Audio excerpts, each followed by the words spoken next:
If you want to search for something, then you can see that Microsoft Bing page is open by default. You can simply search for something right here. Let's say, for example, I'm going to go around and search for Wikipedia right here, just like this, and press enter. Then it comes up with the search result, as you can see right here.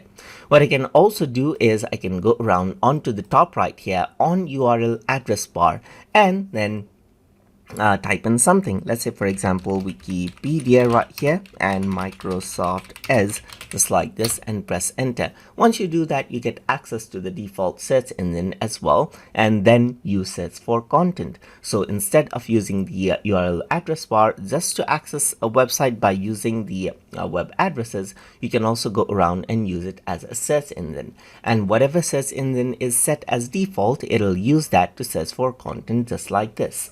So that is how you can utilize the address bar for search, or use the default search engine that is in the home page of Microsoft Edge. So hope you guys learned something as always. And as always, please like, comment, share, and subscribe.